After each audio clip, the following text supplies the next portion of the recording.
চোখ বন্ধ করুন তো, কি দেখতে পাচ্ছেন? শিশির ভেজা ঘাস, হাওয়ায় দুলছে সাদা কাশবন, বাতাসে এক অদ্ভুত নির্মলতা ও নীল আকাশে ভাসছে তুলোর মতো মেঘ। আর তারই মাঝে মায়ের মুখের প্রতিচ্ছবি। খুবই মন্ত্রমুগ্ধকর এক দৃশ্য, তাই না? এবার কল্পনা করুন, অষ্টমীর আরতি চলছে, ধূপধুনোয় ভরে গেছে চারিদিক। হঠাৎ যদি ঢাকের শব্দ থেমে যায়, না শঙ্খধ্বনি, না ঢাকের তাল, শুধুই নিস্তব্ধতা। এমন দৃশ্য কি ভাবা যায়? না, কারণ ঢাক ছাড়া দুর্গাপুজো অসম্পূর্ণ, প্রাণহীন ও নীরব। নমস্কার বন্ধুরা, আমি অনিকেত, আর সবাইকে স্বাগতম আপনাদের নিজেদের ইউটিউব চ্যানেলে কথা ক্যানভাসে। এই চ্যানেলে আমরা মূলত আলোচনা করে থাকি অনেক ইন্টারেস্টিং টপিকস নিয়ে, যা কিনা একই সাথে রোমাঞ্চকর ও তথ্য সম্পূর্ণ। আজ আমরা কথা বলবো ঢাক নিয়ে। ঢাক বাদ্যযন্ত্র, যা কিনা দুর্গাপুজোর আবেগকে শতগুণ বাড়িয়ে দেয়। ঢাক শুধু একটি বাদ্যযন্ত্র নয়, ঢাক মানে আগমনীর সুর, ঐক্যের ডাক, আর এক অবিচ্ছেদ্য সংস্কৃতি, যা ছাড়া দুর্গাপুজো কল্পনাই করা যায় না। শুরু করব ঢাকের ইতিহাস দিয়ে। ঢাকের ইতিহাস হাজার বছরেরও পুরনো। প্রাচীন গ্রন্থে উল্লেখ আছে, যুদ্ধক্ষেত্রে ঢাক বাজিয়ে সৈন্যদের মনোবল বাড়ানো হতো। সময়ের সাথে সেই যুদ্ধের বাদ্য পরিণত হয় উৎসবের বাদ্যে। আর বাংলায় উৎপত্তি গ্রামীণ লোক সংস্কৃতি থেকে, অনেকটা প্রাচীন 16 শতকের আগে। মূলত মন্দির ও গ্রামীণ আচার অনুষ্ঠানে দেবীকে আহ্বানের জন্য ব্যবহৃত হতো ঢাক। 17 কি 18 শতকে জমিদার বাড়ির দুর্গাপুজো জনপ্রিয় হওয়ার সাথে সাথে ঢাক পূজার এক অবিচ্ছেদ্য অংশ হয়ে ওঠে।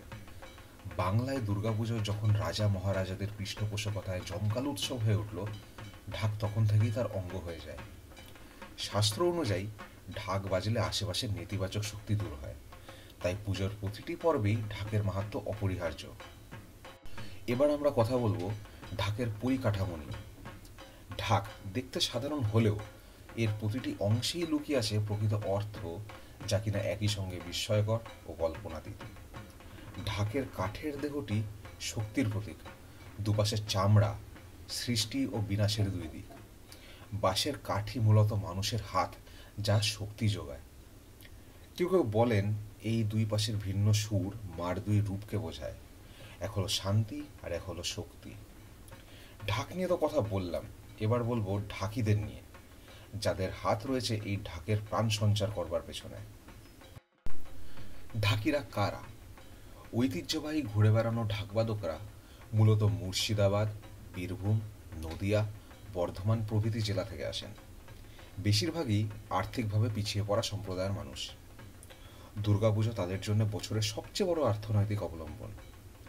পুজোর কয়েক সপ্তাহ আগে থেকেই তারা কলকাতা ও শহরতলিতে চলে আসেন এবং নিজেদের প্রতিভায় ও ছন্দে মানুষের মন জয় করেন।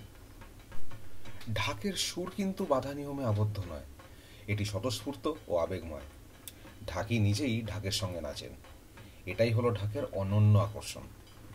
তবে আজকের দিনে দাঁড়িয়ে আধুনিক যন্ত্র ও রেকর্ডেড মিউজিক ঢাকিদের জীবিকাকে হুমকির মুখে ফেলেছে। কিন্তু ভালো কথা হলো, এখন আবার নতুন করে ঢাককে সাংস্কৃতিক ঐতিহ্য হিসাবে সংরক্ষণের উদ্যোগ নেওয়া হচ্ছে, যা কিনা আমাদের প্রিয় ঢাকি ভাইদের জীবিকাকে বাঁচিয়ে রাখবে বলে আমাদের আশা। ঢাকের আওয়াজের পেছনে কোন বিজ্ঞান লুকিয়ে আছে, আসেন শুনে নেই। ঢাকের শব্দ শুধু কানে শোনা যায় না, শরীরেও তার অনুভূতি হয়। বিজ্ঞানীরা বলেন, ঢাকের গভীর বেস ফ্রিকোয়েন্সি শরীরে কম্পন তৈরি করে, যা এন্ডরফিন নামের একটি হরমোনের নিঃসরণ ঘটায়। ফলে আনন্দ, উত্তেজনা আর ভক্তি একসাথে মিশে যায়। তাই তো ঢাক শুনলেই আমাদের গায়ে কাঁটা দেয়। এটা শুধু সঙ্গীত নয়, এটা এক ধরনের মানসিক ট্রিগার। ঢাক মানে শুধু তাল নয়, ঢাক মানে ডাক, মাকে আহ্বান করার ডাক, ভক্তির ডাক, ঐক্যের ডাক। প্রতি বছর পুজো আসে যায়, কিন্তু ঢাকের সেই অমর সুর আমাদের মনে গেঁথে যায় চিরদিনের জন্য। তাই তো আজও আমরা বলি, দুর্গাপুজো মানেই আলো, আনন্দ আর ঢাকের অনন্ত ধ্বনি। ভিডিওটি ভালো লাগলে লাইক করতে ভুলবেন না, কিন্তু শেয়ার করবেন নিজেদের বন্ধু বান্ধব ও পরিবারের মধ্যে। আজ তবে আসি, আবার হাজির হব খুব তাড়াতাড়ি এরম একটি ইনফরমেটিভ ভিডিও নিয়ে। ততক্ষণ সবাই খুব ভালো থাকবেন, সুস্থ থাকবেন।